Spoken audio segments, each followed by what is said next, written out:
Lucas capítulo 1, a partir do verso 26. Eu vou fazer a leitura do verso 26 ao verso 31 de Lucas capítulo 1. Lucas capítulo 1, que diz assim: No 6º mês foi o anjo Gabriel enviado da parte de Deus para a cidade da Galileia, chamada Nazaré, a uma virgem desposada com um certo homem da casa de Davi, cujo nome era José. A virgem chamava-se Maria. E, entrando o anjo aonde ela estava, disse: Alegra-te, muito favorecida, o Senhor é contigo. Ela, porém, ao ouvir esta palavra, perturbou-se muito e pôs-se a pensar no que significaria esta saudação.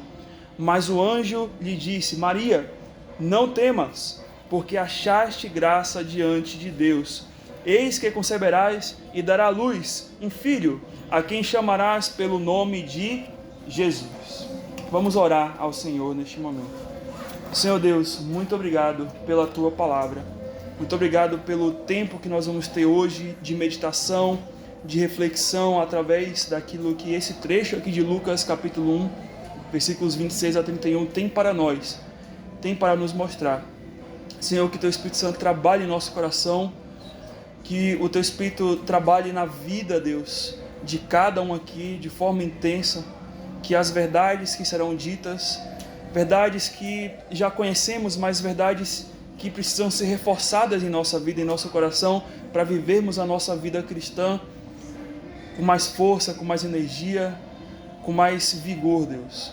E também para aqueles ainda que não ouviram dessa mensagem, que também ao ouvirem possam crer em Jesus Cristo como o Senhor das suas vidas, possam se arrepender, Deus, dos seus pecados, voltarem-se para Ti e perceberem que somente o Senhor é o que pode preencher, é o que pode resolver todas as questões de sua alma.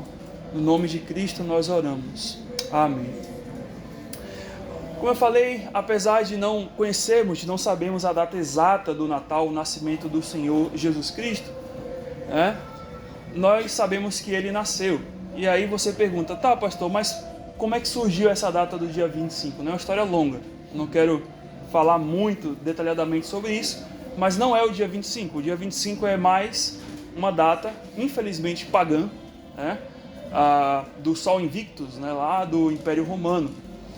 Então eles escolheram essa data, que era comemorado esse nascimento aí, do Sol Invictus, e sincretizaram, e colocaram essa data como a data ali, sendo o Natal de Cristo. Mas de fato não foi o dia 25, exatamente porque Lucas capítulo 2, versículo 8, se você só vira a página ali, você vai ver que no momento do nascimento de Jesus Cristo, os pastores estavam aonde? No campo, com as suas ovelhas. Só que, se você vai para Jerusalém hoje, se você pega um avião e desce lá em Jerusalém hoje, você vai ver neve nessa época de dezembro. Então, não tem como, pelo costume da época, ter pastores cuidando de ovelhas num campo que tem neve. Não tem sentido. Por quê? Eles iam morrer de frio, o frio intenso. E o costume da época era colocarem as ovelhas dentro de uma caverna que tinha naquelas regiões ali, várias cavernas, e ali eles protegiam o rebanho, ou em uma estalagem, um local ali onde ficariam os animais. Então, por conta disso, fica inviável ser na data de dezembro a data do nascimento de Cristo. Mas esse não é o tema aqui da nossa mensagem, não vamos abordar quando foi Cristo nasceu. A questão é que nós sabemos que Cristo nasceu. Esse é o fato importante. Ele de fato nasceu, e desde que ele nasceu, ninguém mais o esqueceu. O mundo não esqueceu de Jesus Cristo. Sejam para aqueles que seguem a Jesus Cristo, sejam para aqueles que não seguem a Jesus Cristo, mas que são influenciados até hoje pela vida de Cristo. O Senhor Jesus Cristo, ele mudou a história em antes e depois de Cristo. Vivemos no ano 2022, depois de Cristo. Então, tinham anos antes de Cristo? Tinham também. Então, Cristo, ele dividiu a história, e ninguém fez isso. Maomé não conseguiu. Antes e depois de Maomé, né? Antes e depois de Buda, você tem? Antes e depois de Cristo, né? Também os seus ensinos, eles permanecem até hoje.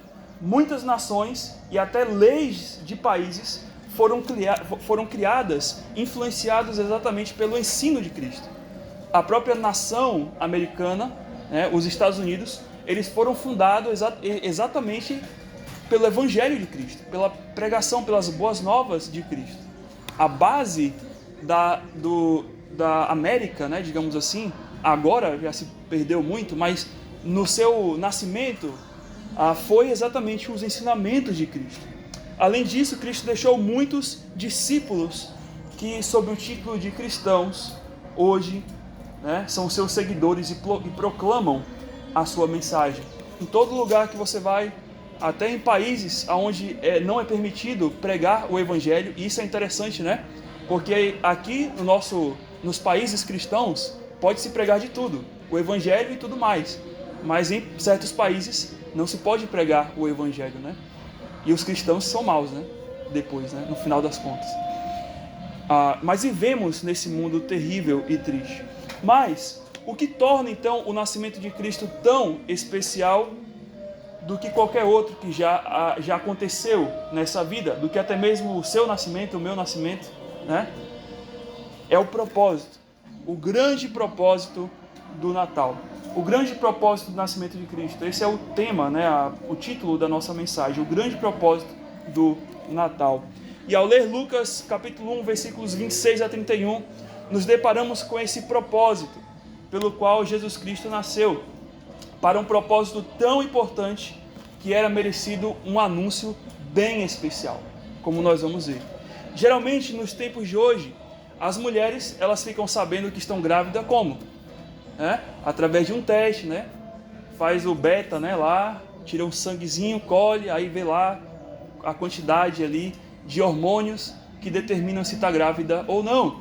Algumas sentem sintomas, modificações nos seus corpos que dão indício de um nascimento.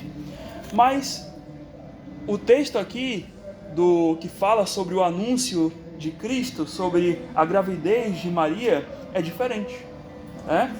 No caso de Maria, a mãe de Jesus, não foi necessário testes e nem exames, que nem tinham naquela época. Imagine, né? Ela não teve quaisquer sintomas ou indícios. Apenas e simplesmente um anjo chegou à sua casa e lhe contou: você vai ficar grávida. Normal, né? Bem normal. É melhor que fazer teste, né? É mais surpreendente. Nem precisa de chá revelação mais, né? É isso que nós lemos no versículo 26 a 28. No 6º mês foi o anjo Gabriel, enviado da parte de Deus para uma cidade da Galiléia chamada Nazaré, a uma virgem desposada com um certo homem da casa de Davi, cujo nome era José. A virgem se chamava Maria. E aí o 28 diz: e entrando o anjo, aonde ela estava, disse: alegra-te, muito favorecida, o Senhor é contigo. E aqui o 6º mês, quando fala do 6º mês, está falando exatamente da gestação de Isabel. Quando Maria aqui, o anjo, né, bate na porta da casa dela, fala Maria, né, e Maria abre, né, é aquele ser angelical ali, em forma humana, claro, porque os anjos, se eles se mostrassem da forma que eram, né, ia ser bem esquisito, Maria sai correndo. Mas quando o anjo bate a sua porta e entra, Isabel estava no 6º mês, já de gestação do João Batista, tá? E então percebemos que o anjo, ele vai anunciar no versículo 28 algo bem interessante: alegra-te, muito favorecida, o Senhor é contigo. Imagine você, né? Imagine se você recebesse essa notícia, né? Alegra-te, muito favorecida, as mulheres, para receber um filho. O Senhor é contigo. Não conseguimos imaginar com tamanhos detalhes o que se passou no coração de Maria, na mente de Maria, ao ver aquele anjo de Deus na sua casa, ali falando exatamente isso. Nós percebemos que ela teve uma reação, como diz o versículo 29. Fala assim: ela, porém, ao ouvir esta palavra, perturbou-se muito e pôs-se a pensar no que significaria aquela saudação. Então Maria, ela estava ali atônita, né, digamos assim. Vem um anjo na minha casa e fala: alegra-te, muito favorecida. Aí você fica assim, mas de onde veio isso? Né? O que está acontecendo? O que vai acontecer? E Maria, então, ela se perturba, porque ela estava pensando no que significaria aquela saudação. Se isso, irmãos, já era surpreendente para a gravidez de Maria, a situação ainda fica mais surpreendente quando o anjo lhe disse que ficaria grávida como? Do Espírito Santo. No versículo 35 de Lucas capítulo 1, quando você lê: respondeu-lhe o anjo: descerá sobre ti o Espírito Santo, e o poder do Altíssimo te envolverá como a sombra. Por isso também o ente que há de nascer será chamado Filho de Deus. E aí Maria, né, como é que isso vai acontecer, né? Nós sabemos os meios naturais de um nascimento de uma criança, mas não foi com relação a Jesus Cristo. Foi totalmente diferente. Então foi uma gravidez exatamente especial. Maria e José eram pessoas simples, comuns, com poucos recursos, né? Eram de uma pequena cidade na Galileia chamada o quê? Nazaré. Uma cidade que era até desprezada por outras cidades, né? Note que Natanael, lá na frente, depois do ministério de Cristo, vai falar: olha, pode vir alguma coisa boa de Nazaré, né? Ou seja, era uma cidade desprezada. Mas é nesse contexto, nessa forma que o soberano Deus escolhe enviar o seu filho. Ele não escolheu enviar o seu filho de uma família rica, de uma família com status, né?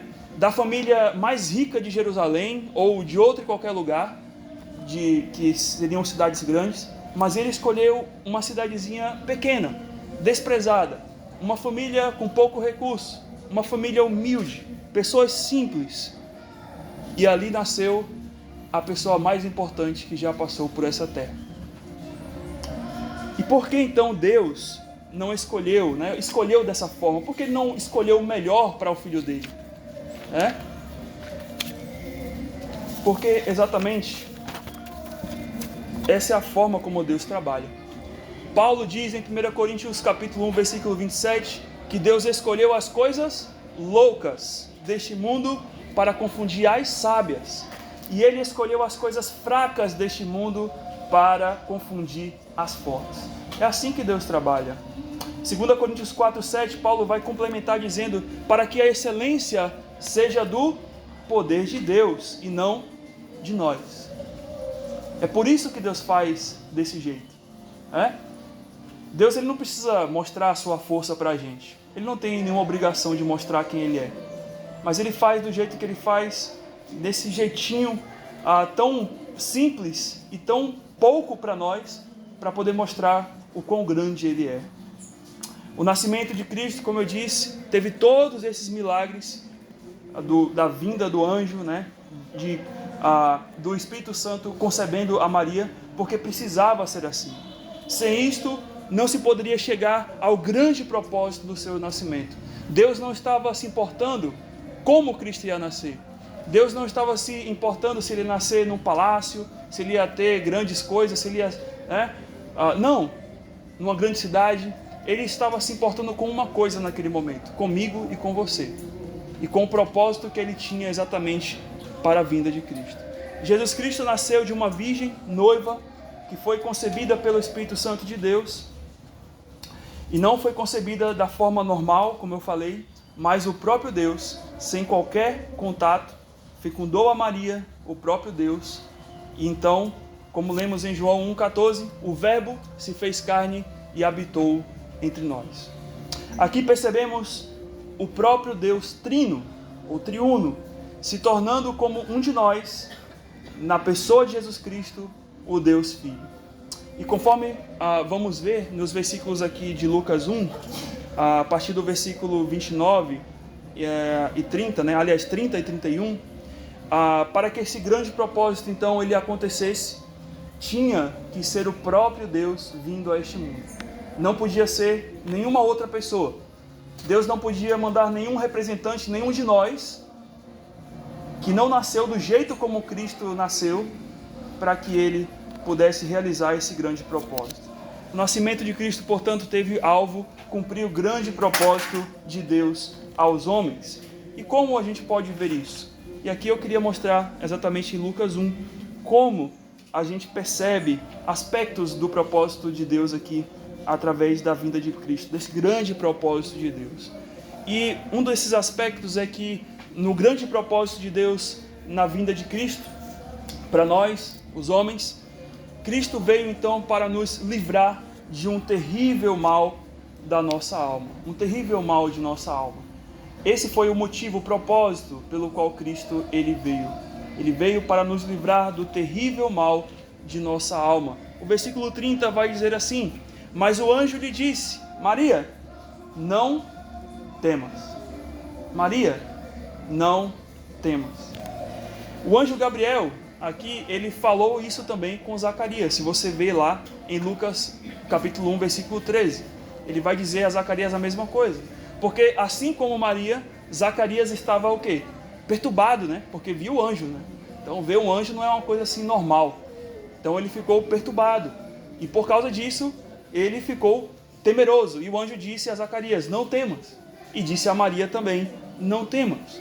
Porém, irmãos, essas palavras tão acalmadoras não se restringem apenas às reações de Zacarias e Maria por ver aquele anjo. Elas também refletem o tipo de mensagem que aquele anjo traria.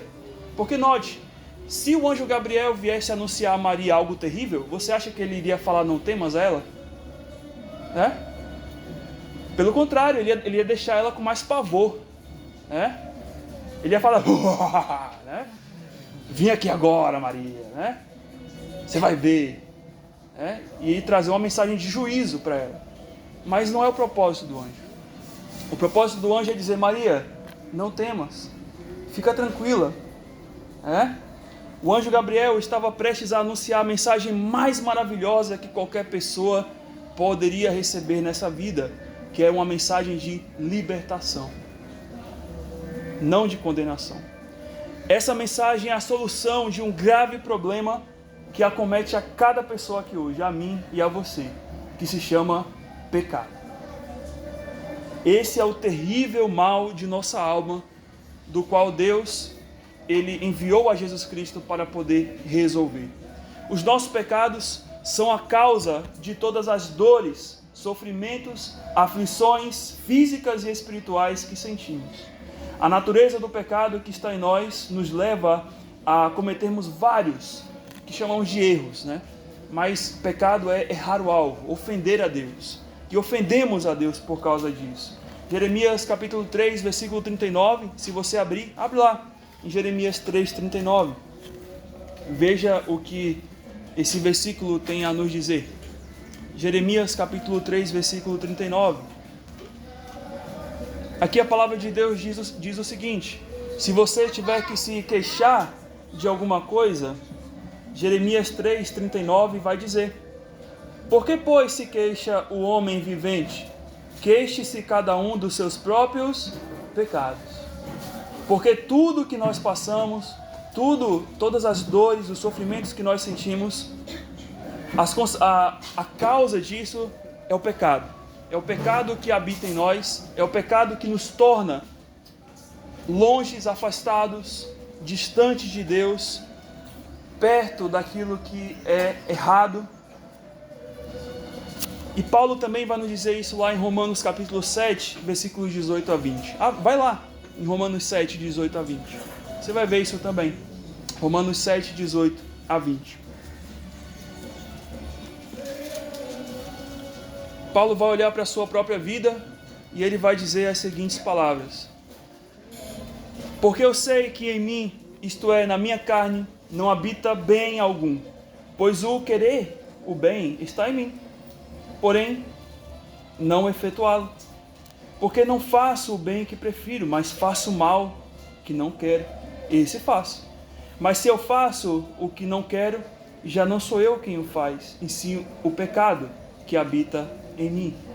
Paulo, ele não estava querendo condenar o pecado pelo pecado dele, Paulo está falando assim, é o pecado que habita em mim, né? É um bicho chamado pecado que está no meu coração e ele está pecando e eu que sou isento, né? Não, mas Paulo está querendo falar que a razão, até ele quer fazer o correto, mas a razão que ele faz aquilo que é errado é por causa dessa natureza que o inclina para o mal, que o inclina a não ouvir a Deus, a não buscar a Deus, a não saber a orientação de Deus, a ignorar a palavra de Deus e a viver do jeito que você acha que deve viver, e não da forma como Deus quer. Então, diante disso, esse é o nosso terrível problema. Para piorar, você fala, tem algo que pode piorar ainda? Tem. Ah, mas eu pensei que eu ouvi uma mensagem de Natal maravilhosa, né? Que ia sair aqui com doces na minha boca. Você vai, no final do culto. Mas aqui não. Aqui você tem que ouvir exatamente o propósito do que Cristo veio fazer aqui. Porque se você não entende o que é o Natal, se você não entende o propósito pelo qual Cristo nasceu, então você não está... Você está comemorando qualquer outra coisa, menos o Natal. Né? Mas tem algo para piorar. Os nossos pecados geram ainda duas consequências terríveis. Uma até falei, é que eles nos afastam da comunhão com Deus. Conforme Romanos 3, versículo 23, pois todos pecaram e carentes ou destituídos, distantes estão da glória de Deus. E a segunda consequência do pecado é que esses nossos pecados nos levam a dois tipos de morte aqui. Né? Já estamos mortos espiritualmente, mas nos leva à morte física. A razão por que nós morremos, a razão por que o nosso corpo vai se deteriorando e morre, é por causa dos nossos pecados.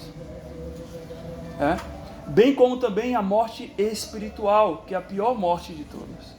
Romanos 6, 23 vai falar sobre isso, quando ele diz, porque o salário do pecado, o ganho do pecado é a morte. E em Apocalipse 23 a 15, a palavra de Deus vai nos dizer que há um juízo chamado o Lago de Fogo, que é destinado para todos aqueles que não estão inscritos no livro da vida. E quem são esses que não estão inscritos no livro da vida, né? É a sua pergunta que vai na sua mente agora. É aqueles exatamente que não creram em Jesus Cristo como o Senhor e Salvador das suas vidas, que não se arrependeram dos seus pecados. E tudo isso, como eu falei, por causa dos nossos pecados, que ofenderam a esse Deus santo e justo, nosso Criador, a quem nós prestamos contas. Se você crê em Deus, você tem que crer também que Ele é o seu Criador e que um dia você vai prestar contas a Ele. Você crê em Deus? Então você também está crendo que um dia você vai prestar contas com Ele. Mas esse mesmo Senhor de toda glória, por causa do seu muito amor, Ele enviou o seu anjo, Gabriel, para anunciar o nascimento da solução para os nossos pecados, que é a pessoa de Jesus Cristo. Por isso, o anjo Gabriel disse a Maria, parafraseando, Maria, não temas. Agora acabará o seu medo, agora acabará o seu sofrimento, agora acabará a condenação que está imposta sobre você e sobre todos aqueles a quem ouvirem a Jesus Cristo. Por isso que o anjo falou, não temas. Maria, fica tranquila, a solução chegou. E a solução é Jesus Cristo. Hoje, a palavra de Deus está te dizendo, não temas, eu sou a solução para o seu sofrimento, para o sofrimento terrível da sua alma. Crê em Jesus Cristo. Mas também, Lucas 1, o final ali do versículo 30, o anjo vai continuar falando com Maria, na sequência. E agora, através do anúncio da vinda de Cristo, aqui percebemos também que nesse grande propósito, Deus também quer dar aos homens, ou quer presentear aos homens com algo imerecido, com um presente imerecido. Deus quer nos dar um presente imerecido. E assim completa o versículo 30, quando diz assim, Maria, não temas. E ele diz, porque achaste graça diante de Deus. Porque achaste graça diante de Deus. Geralmente, quando um bebê nasce, o que é comum de se fazer? É as pessoas presentearem o bebê, né? A família vai lá, os amigos, né? Levam ali uma cestinha de fralda, um hobbyzinho, uma pomada, né? Vai dando presentes. Mas com relação ao nascimento de Cristo, foi o contrário. Deus o enviou como um presente com a sua vinda a este mundo.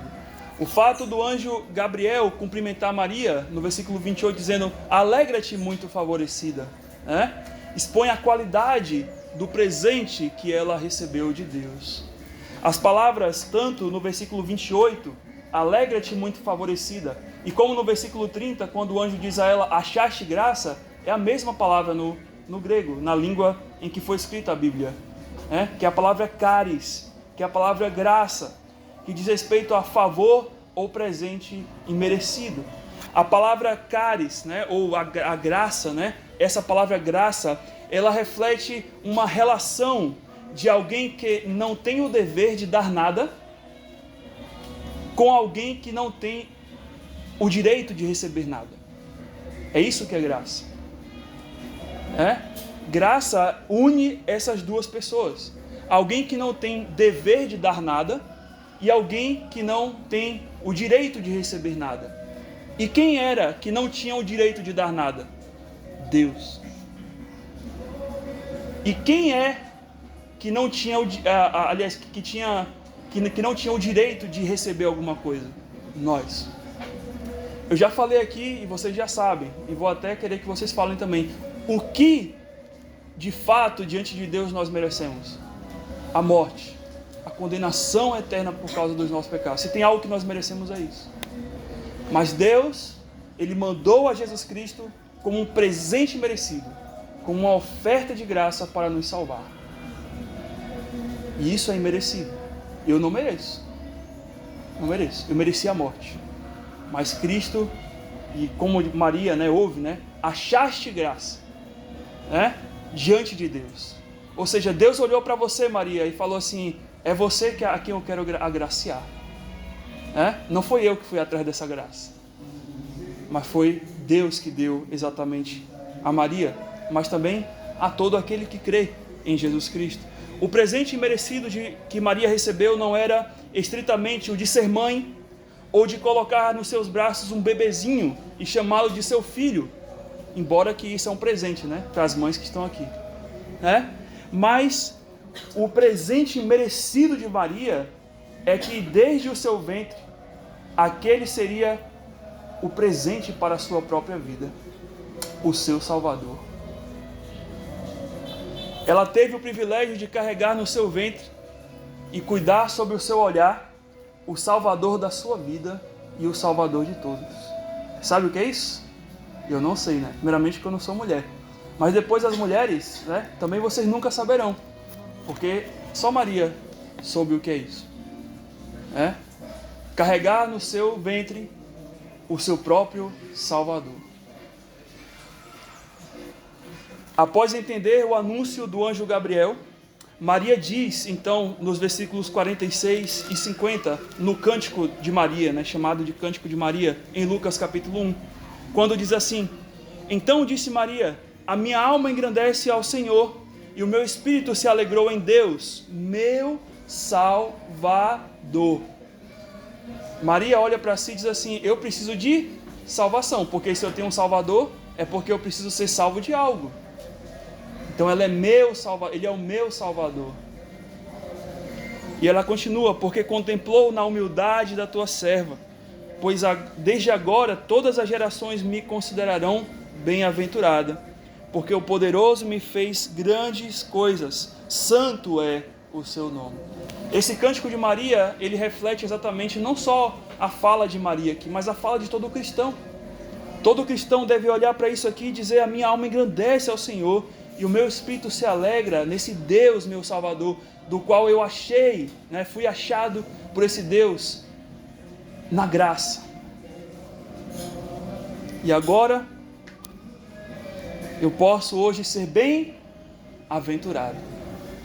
Lembra que nós estamos estudando sobre isso? Maria, ela entendia o que era graça e misericórdia. Ela se viu necessitada de um Salvador que pudesse a livrar dos seus pecados, que a levaria para a condenação eterna. Ela foi achada por esta graça de Deus, assim como todos aqueles que viram e hoje veem em Jesus Cristo o presente imerecido da salvação de Deus. Hoje, a palavra de Deus te chama para desfrutar desse presente. Se você não conhece a Jesus Cristo, se você nunca desfrutou desse presente, o Senhor quer que você ache, seja achado melhor nessa graça, nesse favor imerecido, do qual vai te tirar da condenação eterna, do sofrimento da sua alma, seja do que você está passando no seu coração, e te dá a salvação eterna. E por último, na fala aqui do anjo a Maria, nós vemos também um outro aspecto desse propósito da vinda de Cristo, que é o que Deus queria nos conferir a salvação através do seu nome. Deus queria nos conferir a salvação através do seu nome. Versículo 31, nós lemos então: E eis que conceberás e dará à luz a um filho, a quem chamarás pelo nome de Jesus. E aqui é um outro ponto interessante da gravidez de Maria, que foi totalmente diferente de vários tipos de gravidez aí que as mulheres têm, né? Comumente são os pais que dão nomes aos filhos, né? Essa é uma tradição aí milenar, desde Adão. Também os nomes são dados baseados em alguma situação da vida dos pais, né? Seja um acontecimento, seja em recordação ou em memória de uma pessoa. Vou colocar o nome do meu avô, né? E coloca o nome do avô no filho, né? Joãozinho III, né? E aí vai. Ou também pelo significado do nome. Você olha para o nome e aquele nome tem um significado forte e você quer colocar no seu filho por conta disso. Mas no caso do nascimento de Cristo, isso não aconteceu. Não foi Maria e nem José, os pais terrenos, que deram o nome ao bebê. Imagine, né? Imagine Simone, né? O anjo chegar e falar assim: olha, você vai estar grávida e o nome vai ser tal, ó. Ela não teve escolha, né? Mas o próprio Deus, visto que era o Pai verdadeiro do Senhor Jesus Cristo, deu o nome a ele. Interessante que o próprio Deus, né, escolheu exatamente o nome Jesus, que era o nome o quê? Mais comum daquela época. Era o nome comum, Jesus. Jesus era um nome bastante comum naquela época, e este foi o nome escolhido por Deus para o Deus Filho encarnado. Este nome é uma variação do nome Josué, que significa, né, lembra do Josué lá do Antigo Testamento, né, e outros, que significa Jeová salva, ou Jeová é o Salvador, né? Eu falo Jeová porque o nome, né, seria Yahvé, né? O nome de Deus ali são as 4 consoantes impronunciáveis, né, que alguns dizem. Mas isso é interessante, né, que Deus escolheu exatamente esse nome simples, né, mas que tem um significado muito forte. E a palavra Cristo, se talvez você tenha essa dúvida, a palavra Cristo não é um nome e nem um sobrenome, mas a palavra Cristo é um título, que significa o ungido ou o consagrado para um determinado cargo ou função. Então Jesus Cristo, percebemos que ele tinha então um propósito, um cargo, né, relacionado ao seu nome. Foi exatamente isso que o anjo, aqui a gente não sabe se é o Gabriel, falou com José, lá em Mateus capítulo 1, versículos 21 e 23. Quando José, ele em sonho, Deus fala através daquele sonho com ele, por meio do seu anjo, e diz a ele, que ela, Maria, dará luz a um filho e lhe porá o nome de Jesus. Por quê? E aí vem o significado de Cristo, né? Da missão, do porquê que Jesus Cristo é chamado Jesus Cristo. Porque ele salvará o seu povo dos seus pecados. Essa era a função de Cristo. Esse era o propósito do nascimento de Cristo. Salvar o povo dos seus pecados. Ora, tudo isso aconteceu para que se cumprisse o que fora dito pelo Senhor por meio do seu profeta, e aqui é Isaías 7,14. E eis que a virgem conceberá e dará à luz a um filho, e será chamado pelo nome de Emanuel, que quer dizer Deus conosco. Aqui, irmãos, não há uma confusão de nomes, né? Ah, mas não era Jesus e agora Emanuel, né? Não há uma confusão de nomes, mas pelo contrário, há uma relação ainda mais especial quando nós juntamos Jesus e Emanuel. Porque, como eu falei, o significado de Jesus é o Deus, né? O Jeová é o Salvador. E Emanuel é Deus conosco. Então, compreendemos que o nome de Jesus significaria o Deus Salvador está conosco. Esse Deus Emanuel, o Deus conosco, é o nosso Salvador. Ou, o Deus que nos salva está conosco. Esse seria o significado mais próprio e específico do nome de Cristo. Portanto, esse é o significado do nome do Senhor. E este significado fica mais evidente nas palavras consoladoras de Paulo, lá em Romanos capítulo 8, versículo 31 e 39. Abre lá, Romanos 8, versículos 31 a 39.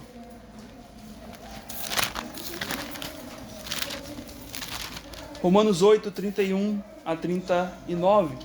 Veja como Paulo aqui, ele relaciona a prova do amor de Deus, né, na vinda de Jesus Cristo, exatamente apontando para detalhes do nome de Cristo. Romanos 8, 31 a 39, quando ele fala assim: que diremos, pois, à vista dessas coisas? Se Deus é por nós, quem será contra nós? O mesmo que, se Deus é conosco, né, quem será contra nós? Né? Não, né? Quem será, né, contra nós? É a mesma coisa, não é? E ele continua: aquele que não poupou seu próprio filho, antes por nós o entregou, porventura não dará graciosamente com ele todas as coisas? Quem tentará acusação contra os eleitos de Deus? É Deus quem os justifica. Quem os condenará? É Cristo que morreu, ou antes que ressuscitou, o qual está à direita de Deus e também intercede por nós. Quem nos separará do amor de Cristo? Será tribulação, ou angústia, ou perseguição, ou fome, ou nudez, ou perigo, ou espada? Como está escrito, por amor de ti somos entregues à morte o dia todo. Fomos considerados como ovelhas para o matadouro. Em todas estas coisas, porém, somos mais que vencedores, por meio daquele que nos amou. Porque estou bem certo que nem a morte, nem a vida, nem os anjos, nem os principados, nem as coisas do presente, nem do porvir, nem poderes, nem alturas, nem profundidade, nem qualquer outra criatura poderá nos separar do amor de Deus que está em Jesus Cristo nosso Senhor. Essa é a descrição de que? Deus Emanuel, o Deus conosco. Se eu estou com alguém, eu não estou separado dela, né? Eu estou junto, né? A irmã aí do português, né? Eu estou junto. Então, é como se Paulo ele declamasse essa poesia, e o título dela, você pode colocar o título dela como o Deus Emanuel, o próprio nome de Cristo.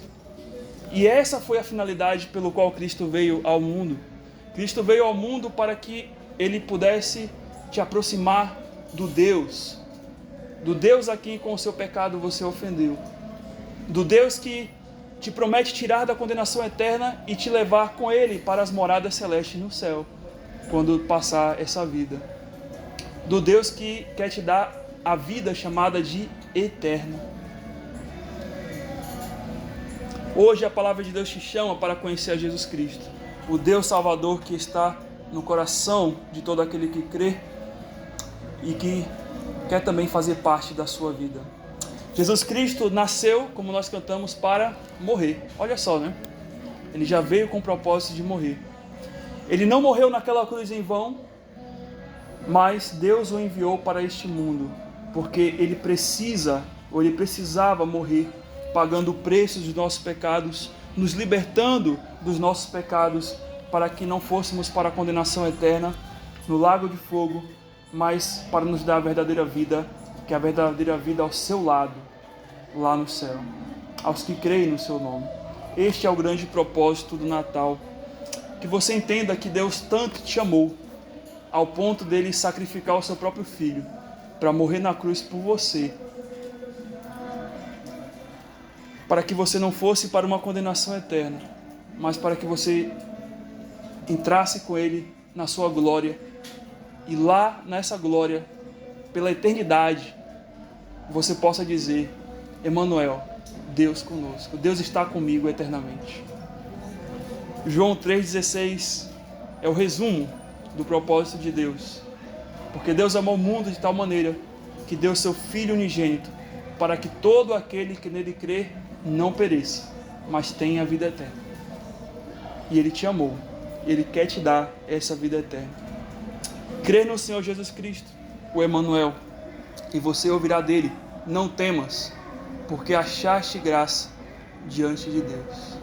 Que essa graça te alcance hoje, e para aqueles que já têm essa graça alcançada, que ela seja renovada no seu coração todos os dias, para que cumpramos com a nossa caminhada cristã, com a nossa carreira cristã, até o dia em que Deus nos levar para estar com Ele para sempre. Deus conosco. Vamos orar ao Senhor neste momento. Senhor Deus, muito obrigado pela Tua palavra. Muito obrigado, Senhor, porque ela traz, Senhor, o que o mundo já esqueceu. Enquanto o mundo hoje olha para enfeites, para árvores, para luzes, olha para a ceia, eles comemoram, Deus, o Natal, mas sem entender o propósito do Natal. E talvez isso seja a pior coisa. É alguém estar numa festa, alguém comemorar uma festa sem saber o significado dela. Isso não é uma alegria, mas é uma tristeza, porque elas estão comemorando algo que lá na frente elas não estarão mais comemorando, mas sim sofrendo. Mas, Senhor, hoje todos que estão aqui ouviram o Evangelho, todos que estão aqui ouviram o propósito do Natal, e agora que o Senhor proceda, Deus, com o Teu Espírito, que alcance os corações, e que assim, para aqueles que ainda precisam crer em Jesus Cristo, que possam crer, possam se voltar para Ti, Deus. E assim oramos no nome de Cristo. Amém.